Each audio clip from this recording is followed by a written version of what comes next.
my pleasure to introduce to you one of my good friends and somebody I consider a sister, Karim Morato. Karim, thank you so much for enjoying us today. Hola, mi hermana, my sister.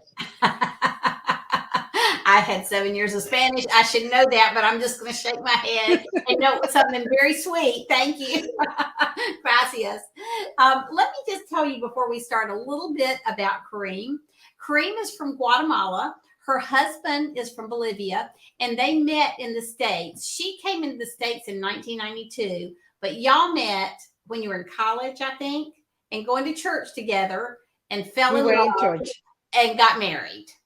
And Yes. and so the rest is history. So y'all started homeschooling in 2008. You have 3 kids, 2 are in college, and 1 is still finishing up in homeschool at high school at homeschool, right? Well, I don't know what grade she is, but she's between middle school and high school. Oh, okay. So she's still got a while to go. Oh, good. That's good. Yes, You still got her for a little bit. That's always a blessing. yes. It's so hard to see that last one finish up with homeschooling.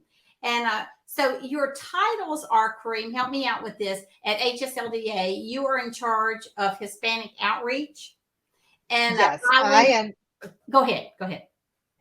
the Hispanic Outreach Coordinator. Okay. And then also you're a bilingual educational consultant. Yes, yes, and I support parents in the bilingual department at HSLDA in consulting to help parents figure it out, how to start, what curriculum to choose, how to finish all this busyness that sometimes parents don't know how to do it and they need to speak to someone in Spanish. So let me just set this up for you because your husband was the first one who mentioned to you the possibility of homeschooling, and you basically said no way. No way. Right. Because, I don't think he even really understood what homeschooling was. He just saw missionaries in Bolivia homeschooling their kids. And he's like, I don't know how they do it. They go to our country and they send the kids to school and the kids are learning. So I think it's called homeschool. And I think we should do the same. And I was like, that sounds like a cult to me. I don't want to do that. It's interesting. That's so interesting to me. When you were on my podcast, I want to read this quote because this quote opened my eyes to some things, Kareem. And it's that Yeah. it was that you said up until 2020, Hispanics really didn't homeschool. It was not a thing. But when the pandemic hit, it was the tsunami that completely disrupted Hispanic mindset toward education.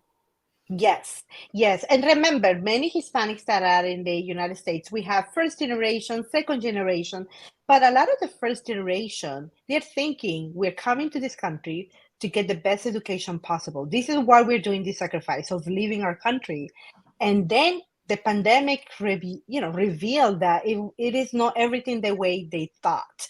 One thing is to think something, and another thing is to actually see what is happening, the frustration in the children. And that's how many Hispanics started asking, what is homeschooling? What other options I have? Well, that makes me so happy because as a culture, as a homeschooling culture, and then the culture at large, we have so much to learn from our Hispanic friends and brothers and sisters because you have such a strong commitment to family values and to generations working and loving and living and learning together. We have so much to learn from you. So I just want to ask you a few questions. We know that your community, as I just said, puts a great deal of emphasis on family and generations working together. How do Hispanics pass on cultural beliefs and values to their kids? I think that the best way we do it, and sometimes it brings problems, but sometimes it brings a great benefit. Let me tell you, my kids tell you there is so much drama in our house. But the reason is because the generations stay connected. That connection is important. You cannot pass something that you don't hear or something that you don't see. And our kids, they are seeing how grandma is, how aunt is, how uncle is. They go and observe, and we, kind of are all the time connected. And I think that this is a very important part where we spend a lot of time together.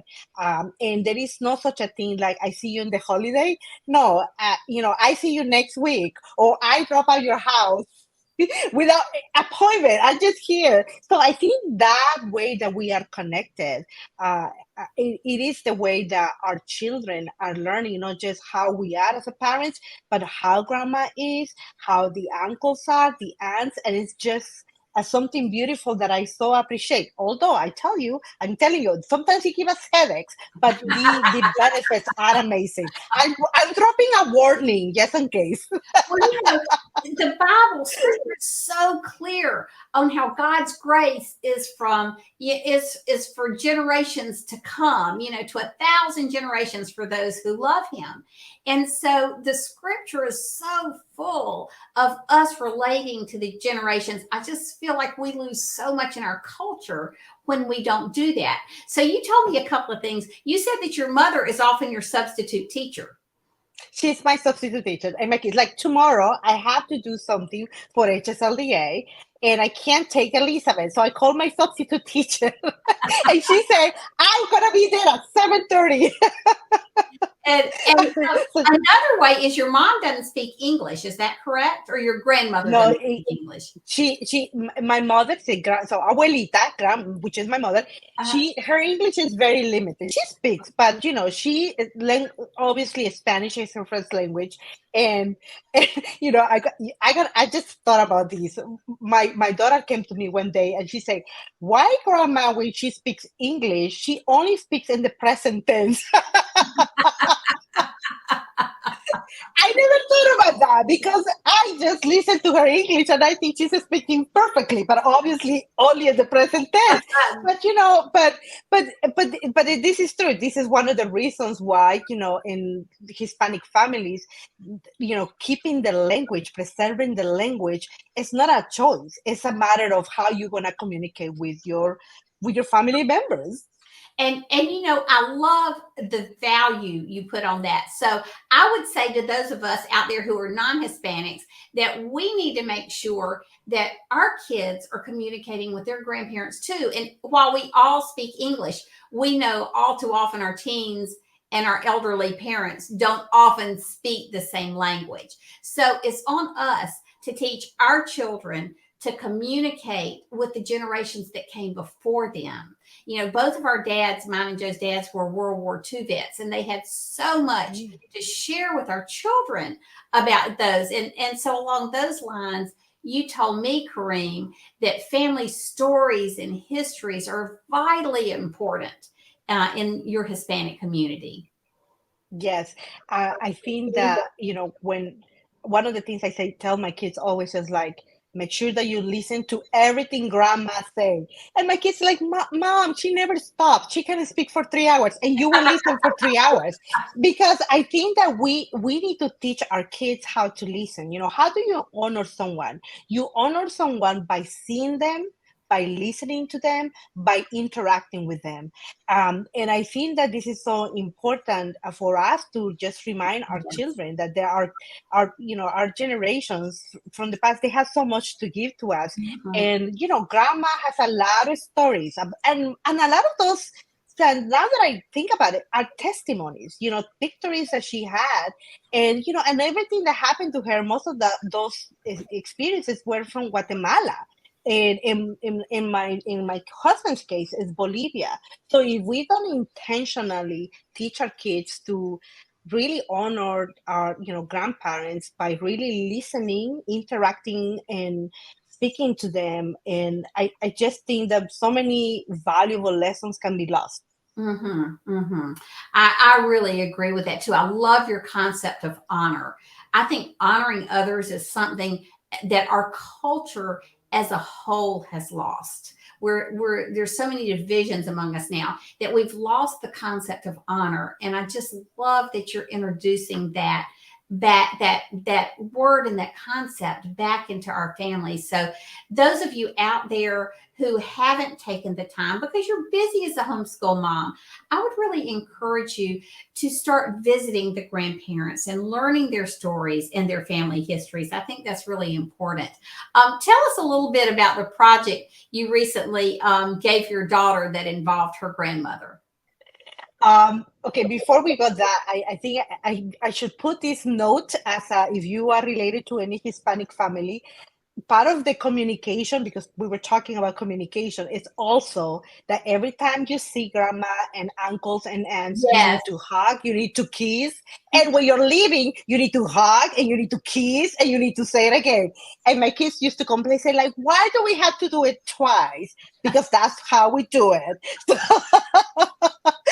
So now my daughter is dating, and he is from a different culture, and she warned him and say, make sure that you see grandma, you say hi, you hug, and you kiss. And he's like, really? Yes, and only once, but twice. And you know, just let me, I just want to emphasize again. I mean, the fourth commandment is honor your father and your mother. And it's the first commandment that ends in a blessing. And if we don't teach them to honor us and honor our grandparents, we better believe that the culture is not going to teach them. So Mm. just what you said, make sure they see people from a different generation and hug them and kiss them. Our kids we're from the South, obviously, but our kids were raised to do that too. I think it's just another form of honor, as you were talking about. Amen. Amen. Amen. Now, talking about, let's go back to the question that you asked me, which is the project, right? So Yeah. my daughter is she's learning Spanish with me. I am her Spanish teacher, obviously, and she has to do a project. And one of her projects is she has to cook a Hispanic dish, and she has to videotape. So and I told my students, make sure your parents agree with the recipe, because sometimes a project can end up in a big expense and a big, Okay. So something too you big. said students. So you teach outside the home as well as homeschool then. Okay. Okay. Yes, I did. I do. And she is part of my class. That's Okay. how my kids get to learn Spanish. They get Yeah. a grade. And if they don't do it, they get an F. So, but anyway, she came to me and she said, well, I picked the recipe and I want to make hilachas, which is one of the most complicated dishes in Guatemala. And I say to her, I should be excited and say, why are you doing hilachas? Do something easier. No, I want hilachas. So she is contacting grandma. They're going to cook together. And I call my mother and say, can you discourage her? And it's like, no, no, no, we're going to do it together and we're not going to work together. So that's a project that they are working on it right now.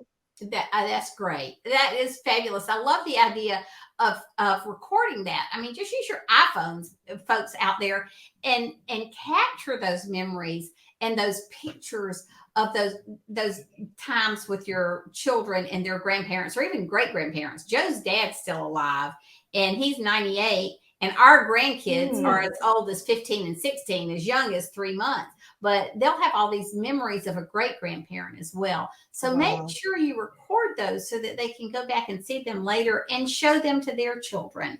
That's all educational. Oh, yeah. And Sam, I just want to say that in the chat, we have some parents here that are participating, and they say, my family is from Mexico and my husband from El Salvador.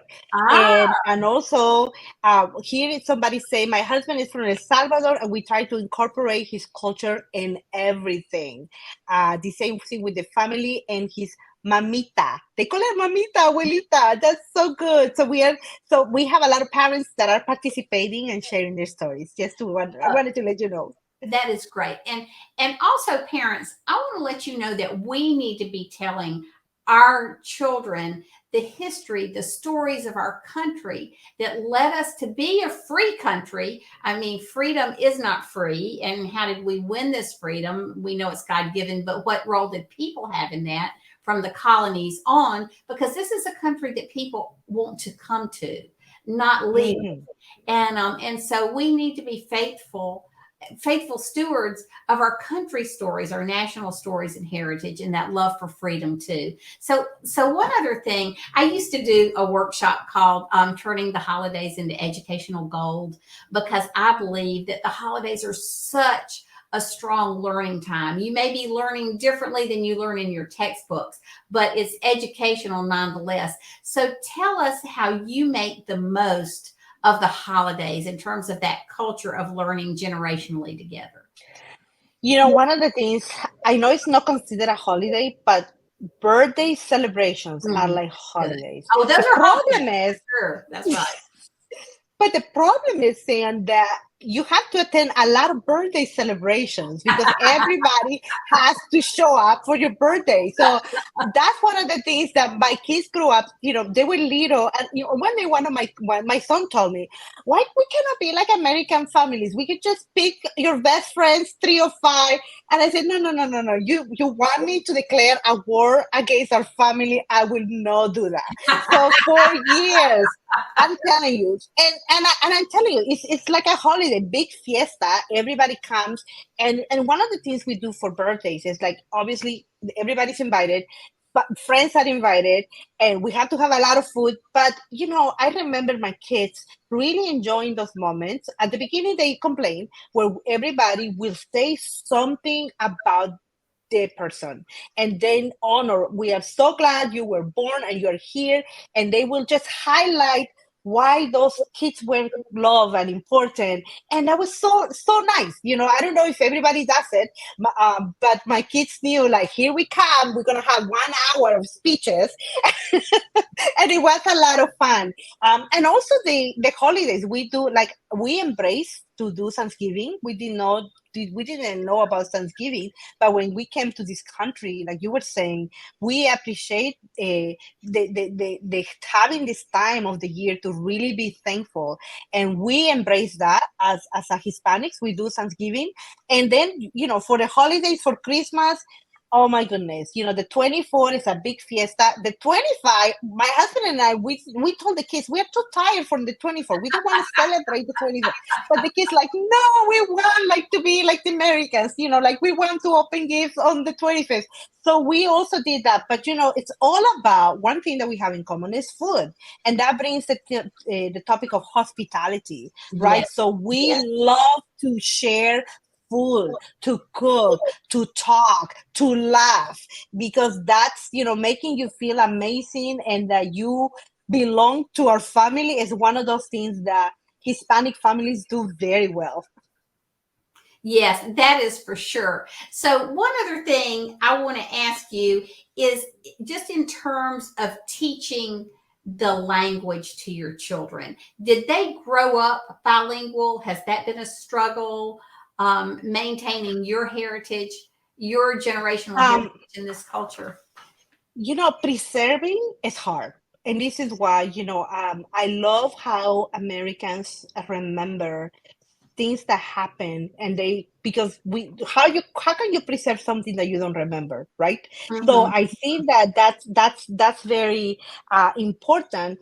But for us, I maybe not everybody's gonna agree with me, but my children, even though they're Hispanics, they see themselves as Americans. So when we were homeschooling, I noticed quickly that English was their first language. That was how they identified. So I had to honor my kids' identity and say, okay, we will speak English during the school, at moments and the subjects. So they learn everything in English. But then we had time where we had Spanish, and my husband and I, we only speak Spanish to them during the day. But if it was academics, I will switch to English because I knew that was their identity, and I wanted them to learn and express themselves. Because sometimes we will be like studying something, and I would say, "Okay, now say it in Spanish," and I was like, "No." But then I noticed that it became like they were like they didn't want to share. But then I say, "Okay, sure, share it in English." Oh, they will get excited and they will participate more and speak more in English. So, but we had to be very intentional about learning Spanish. We also did traveling. We told them, if you learn Spanish, you're gonna we're going to take you to our countries and you're going to experience the culture, but you have to speak Spanish. We don't take you if you don't speak Spanish. So they were like, oh, I want to travel. So they speak Spanish because we promised them to travel. And that's what we're doing. We travel. And also the family. Now, I'm going to say something, Sam. Now that my kids are in college, they come to me and say, thank you. Thank you so much for forcing us to speak Spanish, because they have got great opportunities in college and works because they speak Spanish. That is amazing. So one other thing I want us to talk about, and by the way, Kareem, I just think it's important to be bilingual. I had 7 years of Spanish between high school and college. You know my story. I can't speak a word. I can't. I still believe in you. I am not giving up on you. So somehow I'm going to master Spanish as an adult. But I really think, that Americans don't learn second languages as well. It's an important part of the educational process. And so I know that BJU Press is really, we've got great Spanish courses at the high school level, and is working on real outreach to the homeschool community. So I really appreciate that about BJU Press. I get so excited. Yes, and we actually had a Hispanic summit. So we are committed to this because we believe that there's spiritual value in it, and that there's educational value in that. And you'll find some more throughout the threads this week in terms of educational opportunities for the Hispanic community, but also for our kids who aren't native Spanish speakers to learn Spanish. So as we close, and we've been talking about honor and the importance of generational learning and living and loving, tell us how you take care of the elderly people in your lives, in your Hispanic family. That's so interesting because, when I came to this country, I learned so many things, that decisions, right, that families have to take, because everybody has a different family situation. So please don't feel like I'm judging. Don't take it that way.